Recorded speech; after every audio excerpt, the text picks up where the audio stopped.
संस्कृत से जुड़े रहने के लिए पक्षियों के नाम जानना भी आवश्यक है। अब आपके सामने देखिए, पक्षी यानी पंखों वाला, पक्षिन शब्द होता है, इसका मतलब होता है खगः यानी पक्षी।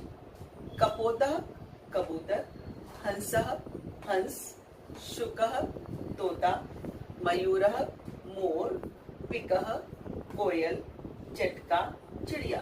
तो इन सब से जुड़े रहिए और गायत्री संस्कृत क्लासेस को लाइक, शेयर, सब्सक्राइब करें और कमेंट जरूर करें।